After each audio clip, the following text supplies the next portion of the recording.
Alors bonjour à tous, bienvenue sur dailyfx.fr, bienvenue au Good Morning Euro Dollar, Vincent Gann. Nous sommes le lundi 18 avril 2016. Le marché donc directement concerné par l'absence d'accord à Doha. Il n'y a pas non plus des décalages forts, mais il y a quand même des trous de cotation sur le pétrole, les actifs liés, les indices boursiers, le secteur pétrolier, les valeurs bancaires, les financières dans leur ensemble. Les valeurs de l'assurance aussi à cause de ces répliques sismiques au Japon et forcément donc un dollar canadien qui recule.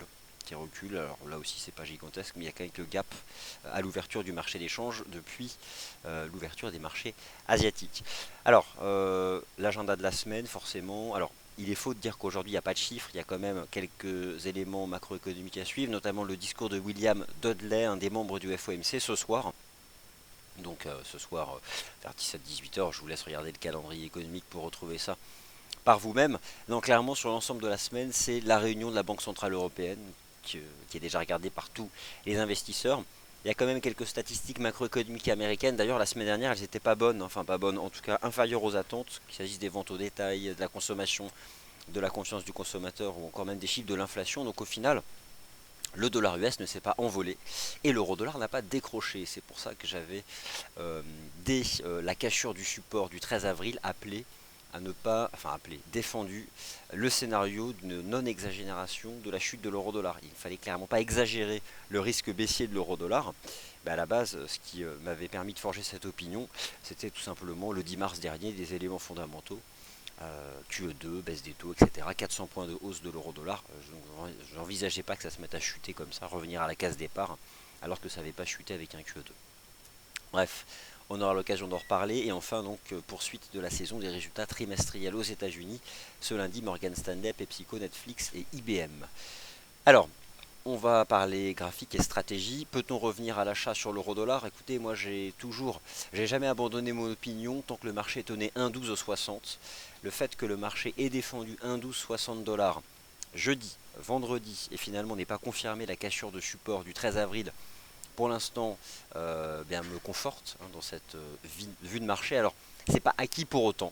C'est-à-dire que je parle ici d'une divergence haussière cachée sur le RSI D1 de l'euro-dollar, mais attention, elle n'est pas active, elle le serait, AIT donc, si le taux euro-dollar réalisait une cassure haussière D1 des 1,1330. Donc en l'état, en toute honnêteté technique, entre 1,1260 et 1,1330 dollars, la situation technique de court terme s'est neutralisée. Mais franchement, un tour sur le weekly chart de l'euro-dollar, voilà, euh, on n'a pas confirmé la semaine, on n'a pas brisé un 12,60. Donc au-dessus, moi je garde le cap de la hausse. Et en D1, donc si ce soir l'euro-dollar clôture au-dessus de 1,1330, c'est divergence haussière cachée active. Et là, autant vous dire que divergence haussière cachée active, attention au risque de hausse. Enfin, je vous rappelle que la dernière fois que la Banque Centrale Européenne a pris une décision, c'était là, le 10 mars 2016. Alors, tous à vos graphiques, regardez le chandelier journalier du 10 mars 2016.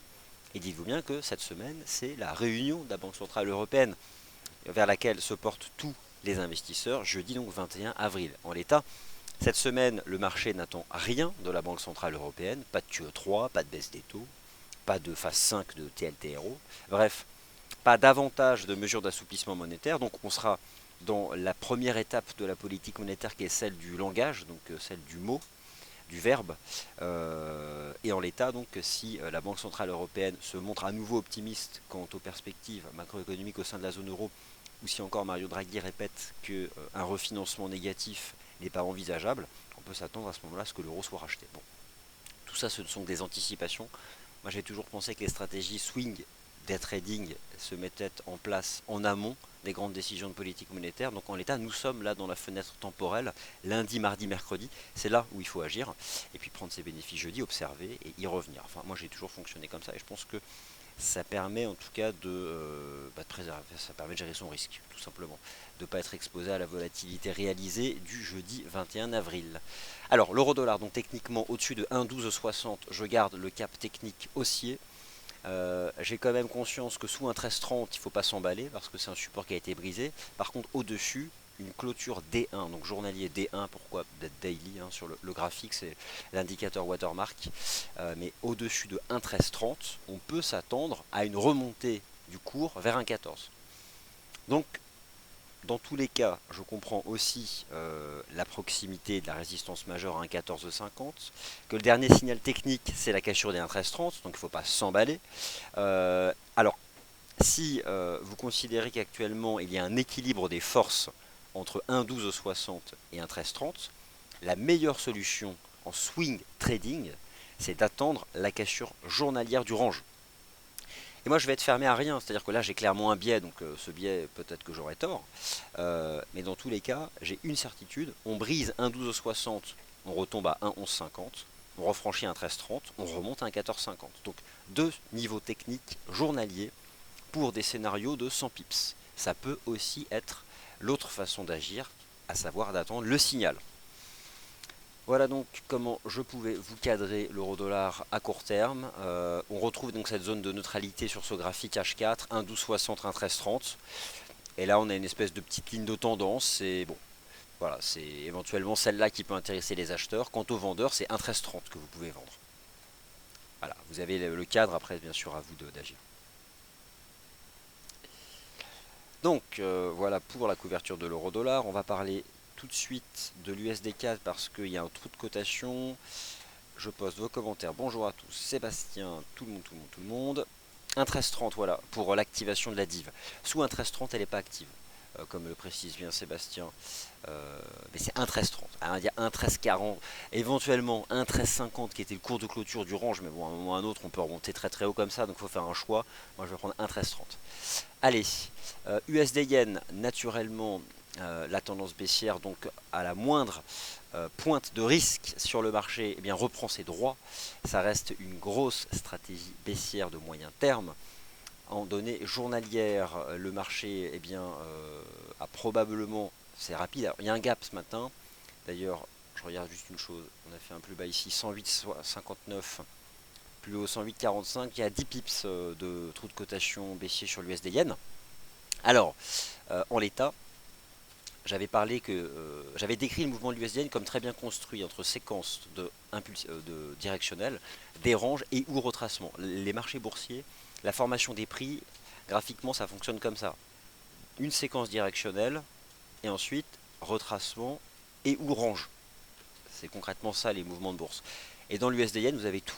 Vous avez la séquence directionnelle entre 122 et 111, le range de 7 semaines entre 111 et 115, la nouvelle séquence directionnelle entre 111 et 107,60, et là peut-être simplement donc un retracement, puisque, alors il y a encore la possibilité d'un range entre 107,60 et 109, mais vu le trou de cotation baissier, c'est possible que le marché s'attaque rapidement au support, en tout cas il n'est pas brisé, et sur ce marché de l'USD Yen, on peut faire confiance en swing aux clôtures H4, c'était l'enseignement des dernières semaines, rappelez-vous, s'était fait piéger hein, entre 111 et 114,90 en tenant compte d'une clôture H1 à 108 à 110,80 qui n'était pas suffisante finalement.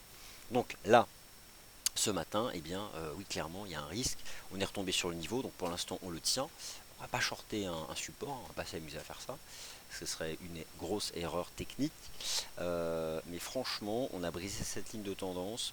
Sous 108,90, c'est le niveau qu'on a réintégré, qui a activé d'ailleurs cette divergence baissière standard en H4.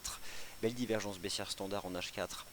C'était le vendredi dernier d'ailleurs. Donc voilà. Il y avait déjà peut-être des soupçons d'échec à doigt. En tout cas, du point de vue de l'USD Yen qui reste un baromètre du risque. Voilà, maintenant, là sur support, moi je n'achète pas un support sur une tendance baissière. Donc la stratégie de vente technique, c'était pile sur cette bougie H4.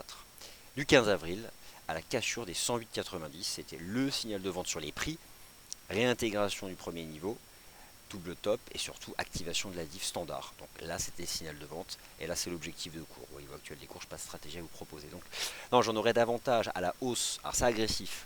Vous pouvez attendre la sortie du range. Sur l'euro-dollar au-dessus des 1,1260, en l'état pour gérer son risque, cette ligne de tendance, viser un nouveau test des 1,1330, et si derrière on dépasse les 1,1330, donc la remontée à 1,14. Alors forcément, si vous avez vendu sous 1,1450 ou dans la cassure du support, c'est l'autre façon d'agir, on gère son risque au-dessus de 1,1330, parce que si le marché le reprend, c'est compliqué, quitte à renforcer en cas de cassure de cette ligne de tendance. qui peut être en fait simplement un drapeau de reprise avant un nouveau choc de baisse, hein. Donc, et j'ai du mal en fait à défendre ce point de vue sur l'euro-dollar, essentiellement pour deux raisons, encore une fois d'ordre technique: la préservation du majeur weekly 1,1260 qui a été travaillé pendant 2 jours et qui a tenu, et surtout donc ce qui pourrait être une divergence haussière cachée, donc dans le sens de la tendance, et cette dernière, eh bien, depuis décembre et surtout depuis début mars, elle est haussière. Mais elle n'est pas encore active et elle le serait au-dessus de 1,1330. Donc voilà, pour l'instant, il n'y a pas de signaux qui valident cette vue que j'ai, qui est positive, mais qui peut être invalidée sous 1,1260. Le taux de change NZD-USD est quand même bien parti pour finir par briser les 0,69 $ et donner un gros signal d'achat pour viser 0,7150. Il y a eu des statistiques néo-zélandaises la nuit dernière. Il y en a la nuit prochaine, ne rigolez pas sur le lait, mais c'est un produit important dans la structure des exportations du pays, notamment dans la façon dont la Banque centrale envisage les anticipations d'inflation. Dans ses communiqués, elle en parle, hein. Donc voilà, il y a ce chiffre ce soir. Si vous vous basez justement sur cette clôture hebdomadaire, celle de la semaine dernière s'est faite à 69,15. Alors c'est très marginal, c'est-à-dire marginal. On a à peine 15 points au-dessus du niveau. C'est probablement pas assez significatif pour une grosse cassure haussière. D'autre part, la façon dont le kiwi dollar progresse, c'est très progressif, c'est par palier, et ce n'est pas vertical. Donc, parce qu'un mouvement comme ça n'est pas vertical, les stratégies de cassure, il faut s'en méfier. Mieux vaut privilégier l'intervention sur pullback ou sur support. C'est probablement plus intelligent pour gérer son risque. Alors, je me repositionne dessus en données journalières. J'ai deux indicateurs dont je vais vous parler si vous souhaitez trader le kiwi dollar. Le premier indicateur, c'est la base de l'analyse technique, c'est le chartisme, donc cette ligne de tendance haussière qui attrape le plus bas du 16 mars et le plus bas du 28 mars et qui est défendu par le marché. Et le second, c'est un indicateur de tendance, donc une moyenne mobile simple à 20 jours, qui guide bien ici l'outil chartiste. Pour le moment, voilà, le marché la tient et j'aurais tendance à faire confiance à la hausse tant qu'on tient ces deux éléments-là. Et enfin, un troisième indicateur, cette fois-ci de momentum, le RSI D1, qui fait un range entre 50 et 65, schéma classique de tendance haussière, exactement le scénario technique que vous avez sur l'euro GBP depuis la cassure des 0,75.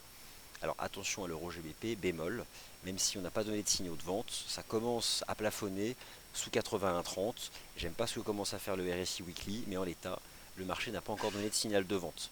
Et vous êtes toujours long de l'euro GBP, que vous avez pris un long au-dessus des 0,7920, pensez tout de même à avoir conscience que sous cette ligne de tendance qui passe actuellement à 0,79, c'est terminé. Donc vous pouvez garder le gap de la tendance haussière de l'euro GBP sur le plan technique tant qu'on tient 0,79. C'est en tout cas le niveau en dessous duquel il va falloir ne plus y être.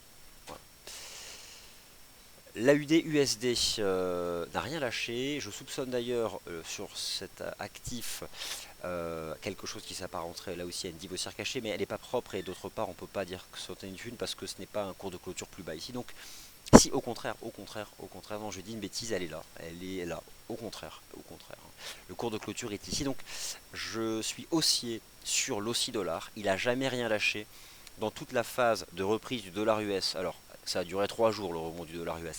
L'AUD dollar progressait, donc lié à la macro australienne, mais aussi à la macro chinoise. Les stats étaient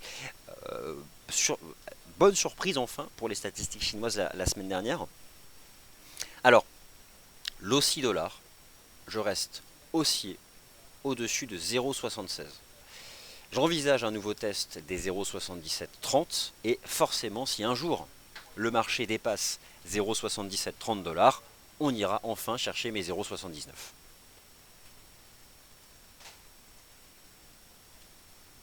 Alors pourquoi un 13,30 ? Parce qu'en fait je prends entre un 13,20 le plus bas et un 13,40, c'était le cours de clôture. Tout simplement. Alors je remonte, pourquoi ? Voilà. Moi j'ai en fait le point de cassure pour moi du range, c'était le plus bas du 6 avril. Donc c'était un 13,26. Pourquoi je prends un 13,30 ? Parce qu'un 13,26 et un 13,30 c'est un chiffre rond. C'est-à-dire que si on clôture un 13,27 ça l'active pas, quoi. C'est juste pour avoir un chiffre rond. Mais en l'état, je devrais peut-être prendre le cours de clôture qui était un 13,48, donc un 13,50. Alors, si on considère que la zone c'est 1,1330, 1,1350 et qu'il faut la dépasser pour l'activer, dans ces cas-là, bah, 1,1340. Mais au fond, de toute façon, en D1, voilà, voilà, une clôture au-dessus du plus bas du 6 avril me ferait en effet reprendre le scénario d'une remontée à 1,14. Pour répondre à Sébastien. Alors, l'USD Yen, alors dans tous les cas, donc bon, on peut toujours trouver des supports monstrueux, mais je regardais justement donc USD Yen en données mensuelles, comme le dit donc Feed, un graphe monthly. Moi, je vois surtout en monthly un prix qui chute avec le momentum du marché, donc je vois la convergence totale entre ces deux approches. Je vois que le RSI monthly il a rebasculé sous 50, qui va probablement passer du temps maintenant ici. Donc non, moi en fait rien ne me permet, techniquement parlant, de vouloir acheter l'USD Yen. Le bémol, il serait plus d'ordre fondamental, à savoir que la Banque centrale du Japon prend une décision de politique monétaire le 28 avril prochain, et que en politique monétaire il y a beaucoup de bruit, et qu'actuellement les bruits sont en faveur d'une nouvelle étape dans la politique monétaire non conventionnelle de la Banque centrale du Japon, qui pourrait être tout simplement un rachat encore plus massif de titres obligataires, et forcément derrière c'est tellement important comme marché que ça mettrait sous pression le yen. Donc intervention ou pas de la Banque centrale du Japon le 28 avril prochain, il y a ce souci-là, donc ça c'est monétaire, c'est fondamental, mais techniquement parlant, la seule chose, j'ai pas de signaux d'achat sur l'USD Yen sur mes graphiques de long terme.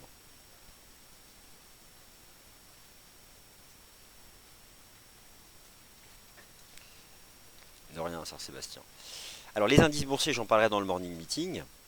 Pourquoi les indices montent, me demande-t-on? Bah, probablement parce que le marché au-delà du pétrole, etc., il ne pense que banque centrale, hein, donc, et puis bon, pour l'instant, on est au début des trimestriels aux États-Unis, ils sont plutôt pas mauvais. J'en parlerai tout à l'heure de toute façon des indices boursiers. Techniquement parlant, ils n'ont pas cassé de support. J'étudierai quelques éléments, notamment ici sur l'US30, il y a l'amorce d'une div, mais c'est pareil, hein, une div, c'est toujours marrant lorsqu'on la voit se profiler, mais tant qu'elle n'est pas active, elle ne sert à pas grand chose, à part à vous alerter ou à envisager de prendre des bénéfices, mais pas à se mettre en face de la tendance. Et même parfois, une divergence active n'est pas suffisante pour se mettre en face de la tendance. C'est qu'un cas sur trois. Le marché peut se neutraliser, monter moins vite ou éventuellement passer baissier, mais c'est un cas sur trois. Donc on en reparlera tout à l'heure des indices boursiers. Ça ne passe pas grand chose, hormis le fait qu'on rejette un peu sous résistance. Bon, le marché n'avait peut-être pas non plus trop rêvé. Voilà. On reste dans la dynamique qui est finalement sur les marchés actions européens. Depuis début mars, mais il ne se passe rien du tout. Rien. On est dans des ranges en Europe depuis 2 mois, donc il n'y a finalement pas de tendance sur les marchés actions de la zone euro. Donc au final, le marché aujourd'hui pourrait monter ou baisser. Il reste dans ces ranges en place depuis 2 mois, donc il n'y a rien finalement de surprenant, puisqu'il n'y avait pas de directionnel en amont. Allez, ainsi s'achève le Good Morning Euro Dollar. Je parlerai des autres marchés dans le morning meeting. Je vous laisse sur ce graphique de l'euro dollar. Je n'ai pas parlé du GBP USD parce que je n'en vois pas l'utilité. C'est un range trading. La seule chose que je pourrais vous dire sur le câble, c'est que ce range trading a une forme chartiste qui est désormais connue, qui est celle d'un triangle, et que mécaniquement, plus le temps passe, plus la compression voit son amplitude se réduire. Donc la vol se compresse.